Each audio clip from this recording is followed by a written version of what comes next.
ఆడపిల్లలు మీరు చేసుకోండి, మాకు ఎస్సీ హోదా వద్దు. మీ ఇంట్లో మగపిల్లలు మాకు ఇచ్చేయండి, మాకు ఎస్సీ హోదా వద్దు.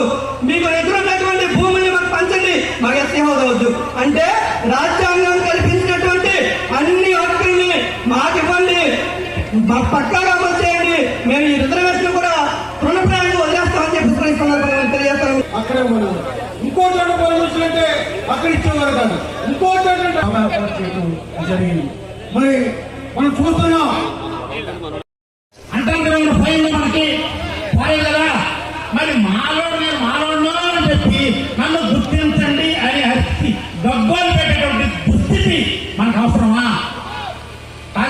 మీరు ఢిల్లీలో అశోకరావులో కూర్చొని మీరు మీ ఇంజన్లు కలిసి ఏర్పాటు చేసిన పార్టీ వాళ్ళు తెలిసిపోయింది.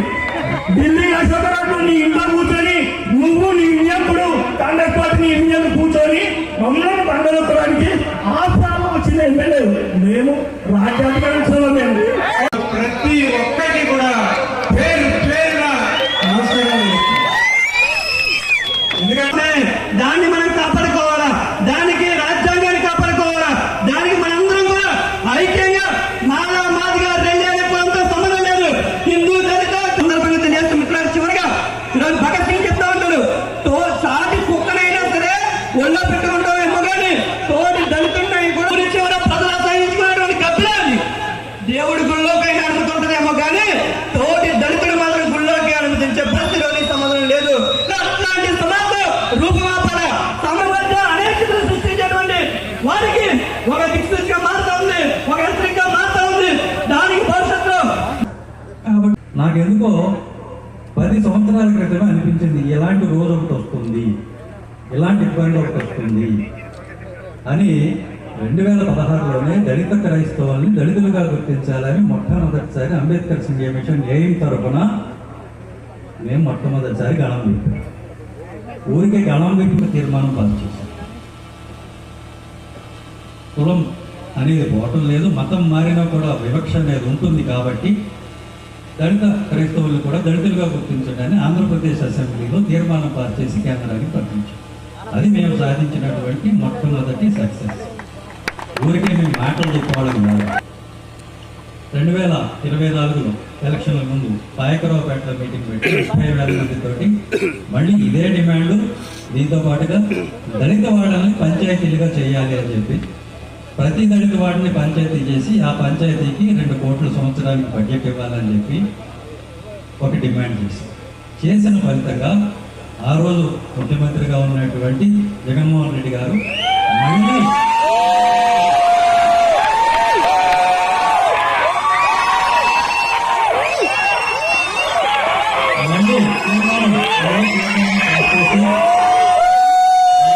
తీర్మానం పాస్ చేసి దళిత క్రైస్తవుని దళితులుగా గుర్తించండి అని చెప్పి మళ్ళీ అసెంబ్లీలో తీర్మానం పాస్ చేశారు.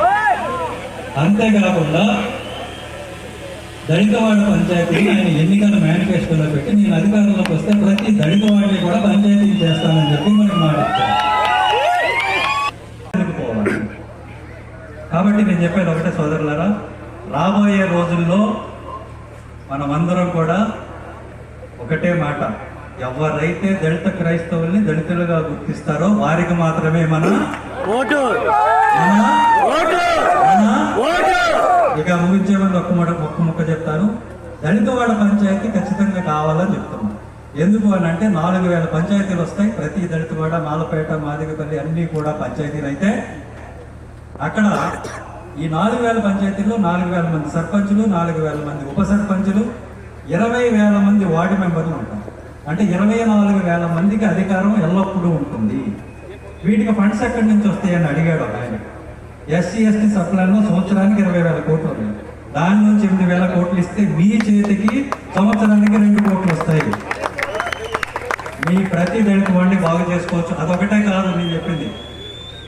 ఇక్కడ ఉన్నది చర్చ, దేవాలయమా, పాఠశాల, మరొకటాన్ని నిర్ణయించే అధికారం ఆ పంచాయతీకి ఉంది. మొన్న ఆకివీడి పెద్దపేటలో జరిగింది ఏంటి అని అంటే, ఇక్కడ ఉన్నది ఏంటి అని అంటే పంచాయతీ తీర్మానం మనకు వ్యతిరేకంగా వచ్చింది. ఎందుకు? ఆ పంచాయతీ, ఆ పెద్దపేట అనేది ప్రధాన గ్రామంతో కలిసి ఉంది కాబట్టి వాళ్ళు మనకు వ్యతిరేకంగా ఓటేస్తారు. అదే అక్కడ నువ్వే వార్డు మెంబరు, నువ్వే సర్పంచ్ అయితే నీకు నువ్వు వ్యతిరేకంగా ఓటేసుకుంటావా? కాబట్టి నీ పేటలోకి ఎవరు రావాలి, అక్కడ ఏం కట్టాలి, ఏం ఉండాలి, ఏం తీయాలి, ఆ అధికారం నీకు ఉంటుంది. పంచాయతీ కాదు. ఆల్రెడీ ఆయన వాడిని మాటిచ్చారు. తెలుగుదేశం వారికి కూడా మనం అనేక విజ్ఞప్తులు చేశాం. నాకు తెలిసి తెలుగుదేశం ప్రభుత్వం, కూటమి ప్రభుత్వం పరిగణనలో కూడా దళితవాడ పంచాయతీ ఉంది. ఈలోగా మన సంఘస్థులు అందరి తరఫున అందరినీ తీసుకొని ఖచ్చితంగా ఇప్పుడు ఉన్నటువంటి ముఖ్యమంత్రి గారికి అవసరం జరుగుతుంది. ఈరోజు భీమవరం సభలో మనం ఏమైతే మాట్లాడుకున్నామో మన కోరిక ఏంటో వారి దృష్టికి తీసుకెళ్దాం. తప్పకుండా పరిష్కారం ఇప్పుడే దొరుకుతుందని చూద్దాం. దీనిలో పెద్ద విశేషమే లేదు. 1950 ఆ ప్రెసిడెన్షియల్ కాన్స్టిట్యూషనల్ ఆర్డర్ అనేది ఏదైతే ఉందో ఆ పేరాత్రిని కొట్టేస్తే మొత్తం అయిపోతుంది. చాలా సింపుల్ పరిష్కారం ఇది. దానికి ఇక్కడ నుంచి మన గవర్నర్ గారు రాసి పంపిస్తే సరిపోతుంది. ఇక్కడ ఈ రాష్ట్రంలో ఏ మతంలో ఉన్నప్పటికీ కూడా దళితులు, క్రైస్తవులే. ఈ కాలం అనేది రిలీజియన్ కాలం అనేది, నేను క్యాస్ట్ సర్టిఫికేట్ ఇవ్వమన్నారు, రిలీజియన్ సర్టిఫికేట్ కాదు. కాబట్టి ఆ రిలీజియన్ అనేది తీసేస్తున్నాం అని చెప్తే చాలు.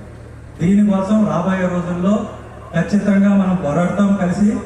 మీ అందరికీ తెలుసు, ఇప్పుడు మన సోదరుడు అన్నాడు ఇక్కడ ప్రాబ్లం వస్తే ఎవరు వచ్చారో మీ అందరికీ తెలుసు. పెద్దపేటకి నెలకి సరిపడా గ్రాసం ఎవరు పంపించారో మీకు తెలుసు. నేను చెప్పబోతున్నా బయట ఎవరేం చేశారో మీకు తెలుసు. నేనేం చెప్పుకోకలా, మేము ఎప్పుడూ ఉంటాం. బయటకు వచ్చి చెప్పుకో, నేను చేసే పని చేస్తాం. వెన్నుముక అంటే జాతి అలా నిటారుగా నిలబడుతుంది, కానీ బయటకు వచ్చి చెప్పుకోదు.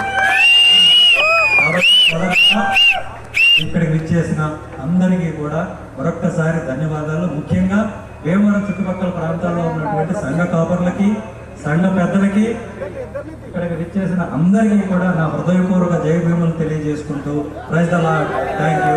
జై భీమ్. సునీల్ గారి నాయకత్వం, సునీల్ గారి నాయకత్వం, సునీల్ గారి నాయకత్వం.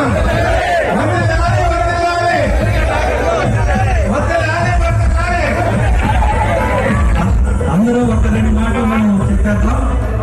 రాబోయే ఎన్నికల్లో ఎవరైతే దళిత క్రైస్తవుల్ని దళితులుగా గుర్తిస్తారో, ఎవరైతే దళిత వాడల పంచాయతీ చేస్తారో వారికి మాత్రమే ఓట్లు వేస్తారు.